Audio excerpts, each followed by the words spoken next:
ओम कृष्णाय वासुदेवाय हरे परमात्मने प्रणतः क्लेशनाशाय गोविंदाय नमो नमः।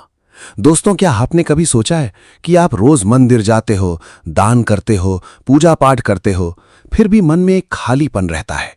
फिर भी लगता है कि कुछ कमी है, कुछ अधूरा है। आप सोचते हो मैं इतना सब करता हूं, फिर भी मेरी जिंदगी में शांति क्यों नहीं है। अगर आपके मन में भी कभी ये सवाल आया है तो आज की ये कहानी सिर्फ और सिर्फ आपके लिए है।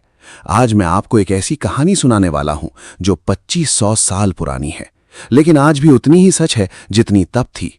ये कहानी है एक छोटे से बालक की जो टूटा हुआ था, थका हुआ था और उसे मिला एक ऐसा जवाब जिसने उसकी पूरी जिंदगी बदल दी।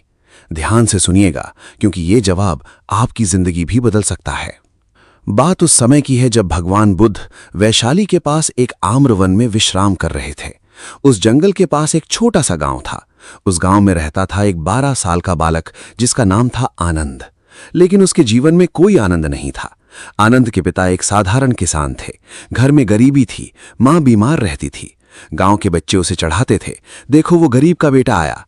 आनंद रोज सुबह उठता, खेतों में काम करता, मां की सेवा करता, लेकिन मन में एक सवाल हमेशा घूमता रहता। भगवान ने मुझे इतना दुख क्यों दिया? मैंने क्या पाप किया? मैं क्या करूं कि मेरी मां ठीक हो जाए? मुझे क्या करना चाहिए? एक दिन उसने गांव के बुजुर्ग से सुना, पास के जंगल में भगवान बुद्ध आए हुए हैं। वो सभी के सवालों का जवाब देते हैं। बस आनंद के पैर उस दिन खुद ब खुद उस जंगल की तरफ चल पड़े। आनंद जब जंगल में पहुंचा तो उसने देखा एक पेड़ के नीचे शांत मुस्कान लिए बैठे हैं भगवान बुद्ध। उनके चेहरे पर एक ऐसी शांति थी जो आनंद ने आज तक किसी के चेहरे पर नहीं देखी थी। आनंद डरते डरते पास गया। उसने हाथ जोड़े और कांपती आवाज में बोला, भगवान, मैं एक गरीब किसान का बेटा हूं। मेरी मां बीमार है, घर में दुख है, मंदिर जाता हूं, दान करता हूं, लेकिन कुछ नहीं बदलता। मुझे बताइए ऐसा कौन सा एक काम है जिससे इंसान को सबसे ज्यादा पुण्य मिलता है, जिससे मेरी मां ठीक हो जाए, मेरा दुख खत्म हो जाए। बुद्ध ने उस बालक को देखा। उनकी आंखों में करुणा भर आई। उन्होंने धीरे से कहा, बैठो बालक, मैं तुम्हें वो बात बताऊंगा जो बहुत कम लोग जानते हैं। बुद्ध ने कहा, आनंद, पहले मुझे बताओ, अगर एक घड़े में पहले से पत्थर भरे हों तो क्या उसमें पानी जाएगा? आनंद बोला, नहीं भगवान, जगह ही नहीं होगी।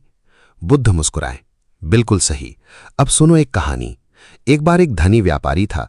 वो रोज मंदिर जाता, सोने के सिक्के दान करता, यज्ञ करवाता, लेकिन उसके मन में हमेशा यही भाव रहता, मैं दे रहा हूं, मुझे बदले में क्या मिलेगा? मेरा व्यापार बढ़ेगा या नहीं?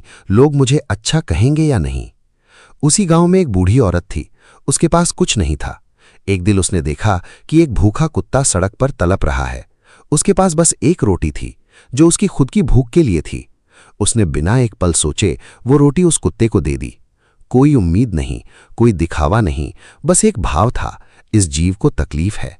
बुद्ध रुके, फिर बोले, आनंद, बताओ ज्यादा पुण्य किसे मिला, व्यापारी को या उस बूढ़ी औरत को? आनंद चुप रहा। उसे समझ आ रहा था, लेकिन वो पूरी तरह समझना चाहता था। बुद्ध बोले, व्यापारी का घड़ा पत्थरों से भरा था, अहंकार के पत्थर, लालच के पत्थर, दिखावे के पत्थर। उसमें पुण्य का पानी कहाँ जाता? लेकिन उस बूढ़ी औरत का मन खाली था, निर्मल था। पुण्य सीधे उसके हृदय में उतर गया।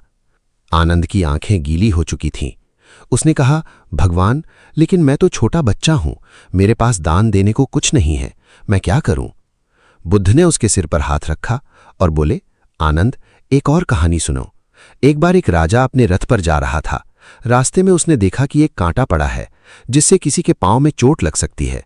राजा रथ से उतरा, खुद उस कांटे को उठाया और रास्ते से हटाया। उसके पीछे आ रहा था एक गरीब बालक। उसने देखा कि एक फूल गिरा हुआ है। उसने सोचा, मंदिर में चढ़ा दूंगा। वो फूल उठाने लगा, तभी उस बालक का पांव उस जगह पर पड़ा जहां पहले कांटा था। वो बच गया। उस बालक को पता भी नहीं था कि उसे किसने बचाया। बुद्ध बोले, आनंद, उस राजा ने क्या खर्च किया? कुछ नहीं, बस एक क्षण की करुणा, बस एक कदम, और उस एक काम से एक अनजान जीव का दर्द बच गया। यही है असली पुण्य। आनंद बोला, भगवान, मैं समझने लगा हूं, लेकिन वो एक काम क्या है, सीधे बताइए। बुद्ध की आंखों में एक दिव्य चमक आई। उन्होंने कहा, आनंद, वो एक काम है करुणा। बिना किसी स्वार्थ के, बिना किसी उम्मीद के, बिना किसी दिखावे के किसी एक जीव का दर्द कम करना, चाहे वो इंसान हो, जानवर हो, पक्षी हो। अगर तुमने आज किसी एक की तकलीफ को अपनी तकलीफ समझकर बिना कुछ मांगे उसे कम करने की कोशिश की, तो उस एक पल में तुमने वो पुण्य कमाया जो 1000 यज्ञ भी नहीं दे सकते। बुद्ध ने आनंद की आंखों में देखा और बोले, तुम रोज अपनी बीमार मां की सेवा करते हो, बिना थके, बिना शिकायत किए। आनंद, तुम पहले से ही दुनिया का सबसे बड़ा पुण्य कर रहे हो। तुम्हें कहीं और ढूंढने की जरूरत नहीं। आनंद की आंखों से आंसू बह निकले। दोस्तों, भगवान बुद्ध ने जो आनंद को बताया वो आज आपको भी बता रहे हैं। पुण्य किसी मंदिर में नहीं मिलता, पुण्य किसी सोने के सिक्के में नहीं मिलता। पुण्य मिलता है जब आप किसी एक इंसान का, किसी एक जानवर का, किसी एक जीव का दर्द बिना किसी लालच के कम करते हैं।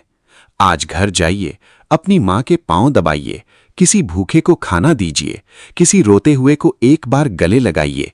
यही है वो एक काम, यही है सबसे बड़ा पुण्य।